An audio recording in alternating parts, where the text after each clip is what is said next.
most explosive testimony comes from a former associate of Sean Combs, who has been in witness protection for over 2 decades.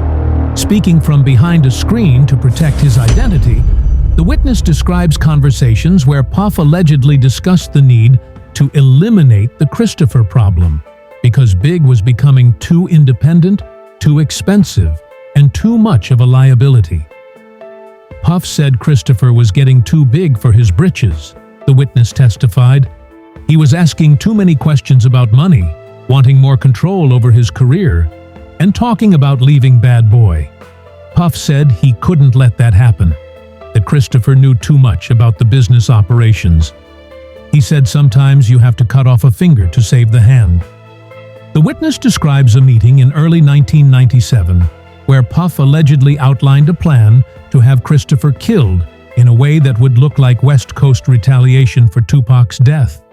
The plan would eliminate Christopher as a business threat, while positioning Puff as the grieving mentor, allowing him to control Christopher's estate and musical legacy while collecting massive insurance payouts. As the evidence mounts, the public narrative that has existed for 26 years begins to crumble. The grieving friend, the loyal mentor, the devastated business partner, all of it potentially a carefully crafted performance designed to hide the truth. Sean Combs, who built his empire partly on the foundation of Christopher's talent and death, is being revealed as potentially the architect of that death. The betrayal cuts deeper than any bullet ever could.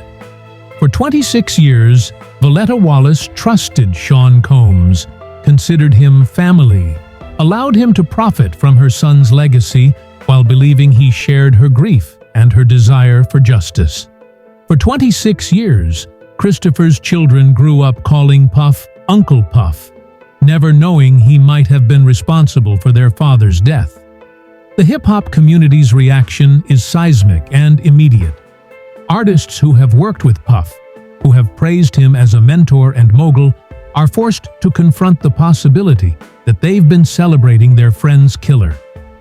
Social media explodes with reactions ranging from disbelief to rage to demands for justice. The man who helped define hip-hop culture is suddenly facing the possibility of being exposed as one of its greatest villains. But perhaps most devastating is what this revelation means for Christopher's legacy and memory. For 26 years, his death has been viewed as a casualty of hip-hop's East Coast-West Coast war, a victim of industry violence and cultural division. The new evidence suggests something far more personal and far more tragic, that Christopher was killed not by enemies from across the country, but by the person he trusted most in the world.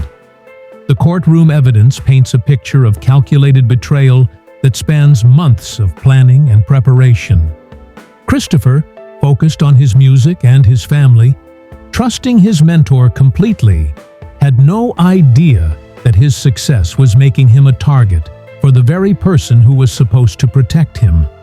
Every conversation about business, every discussion about the future, every moment of vulnerability shared between mentor and student was potentially being used to plan Christopher's destruction. As the day's testimony concludes, the judge orders a recess, but the damage to 26 years of accepted history has been done.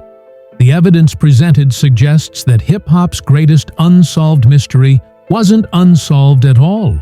It was covered up by the very person who had the most to gain from Christopher's death and the most to lose from the truth being revealed. The revelation that Sean Combs may have been involved in Christopher Wallace's murder doesn't just change the narrative of one tragic night in Los Angeles. It calls into question everything that came after. The empire built on Christopher's legacy, the profits made from his death, the trust placed in someone who may have betrayed it in the most ultimate way possible. In the gallery, Valletta Wallace sits in stunned silence, processing the possibility that she has spent 26 years grieving alongside her son's killer, that she has honored the memory of someone who may have orchestrated the worst moment of her life. The betrayal is so complete, so devastating, that it challenges everything she thought she knew about love, loyalty, and trust. For Christopher's children, now adults, the revelation is equally shattering.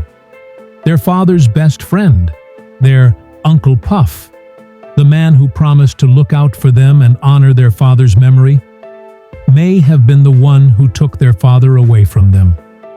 The complexity of loving someone who may have betrayed the ultimate trust is almost impossible to process. The evidence continues to mount as more witnesses come forward. More documents are unsealed. More connections are revealed. What emerges is a picture not of random violence or cultural warfare, but of calculated murder motivated by greed, control, and the ultimate betrayal of trust between mentor and student, friend and friend, family and family. The crisis point isn't just about solving a 26-year-old murder case. It's about the fundamental betrayal of everything Christopher Wallace believed about loyalty, family, and trust. It's about the possibility that his greatest strength, his willingness to trust completely, became the weapon used to destroy him. And it's about the devastating realization that sometimes the people closest to us are capable of the greatest betrayals. The money started flowing. Big money. The kind of money that changes people, that creates new pressures and new temptations. Christopher's debut album, Ready to Die, went multi-platinum. Suddenly, there were insurance policies, publishing deals, and percentages that would make anyone rich for life. But with great wealth came great risk, and great opportunities for those willing to exploit them. Puff wasn't just Christopher's producer and mentor, he was his business partner. Every dollar Christopher made, Puff made more. The Bad Boy Records empire was built on Christopher's broad shoulders, and both men knew it. But as the money grew, so did the complexity of their relationship.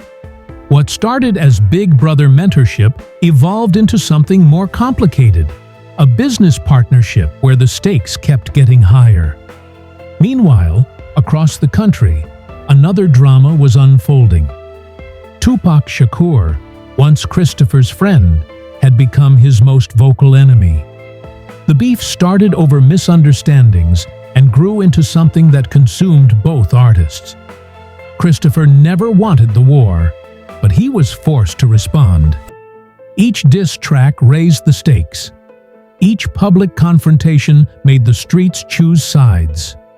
And in the middle of it all, Puff was orchestrating Christopher's responses, managing his image, and making decisions that would have lasting consequences.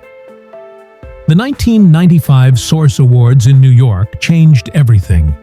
When Suge Knight took the stage and made his infamous "If you don't want the executive producer, all in the videos, all on the records, dancing, come to death row" comment, everyone knew he was talking about Puff.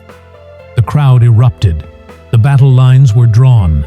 Christopher sat in the audience, watching his mentor get publicly humiliated, feeling the weight of representing not just himself, but an entire coast. That night after the awards, Christopher and Puff sat in a hotel room overlooking Manhattan. The city lights sparkled below them like diamonds, but the mood was heavy. Christopher could see the anger in Puff's eyes, not just anger, but something else. Something that looked like calculation. "We're gonna show them," Puff said, his voice low and determined. "We're gonna show them what Bad Boy is really about." At the time, Christopher thought it was just motivational talk. Now, looking back, those words carry a different weight.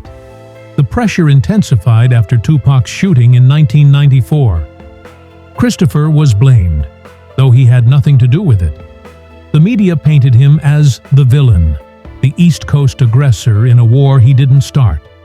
Every interview became a minefield. Every public appearance was scrutinized for signs of aggression or weakness. Christopher just wanted to make music, but he was trapped in a narrative that was spiraling beyond his control. Behind the scenes, Puff was making moves. Business deals, security arrangements, insurance policies. He was protecting his investment, he said, protecting his star. But some of those moves raised questions among Christopher's inner circle.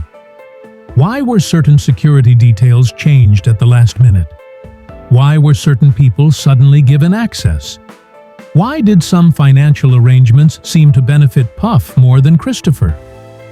The night before Christopher's death, he and Puff had dinner at a restaurant in Beverly Hills. Witnesses later said the conversation seemed tense.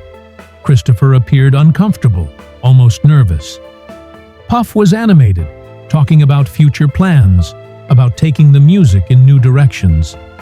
But there was something in the air that night, a heaviness that people around them noticed but couldn't quite identify.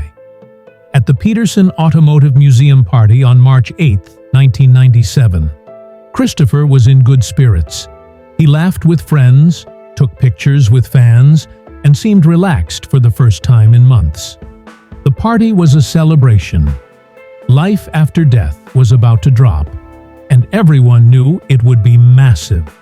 Christopher talked about his children, about wanting to take them to Disney World, about maybe buying a house in New Jersey where they could have a normal life.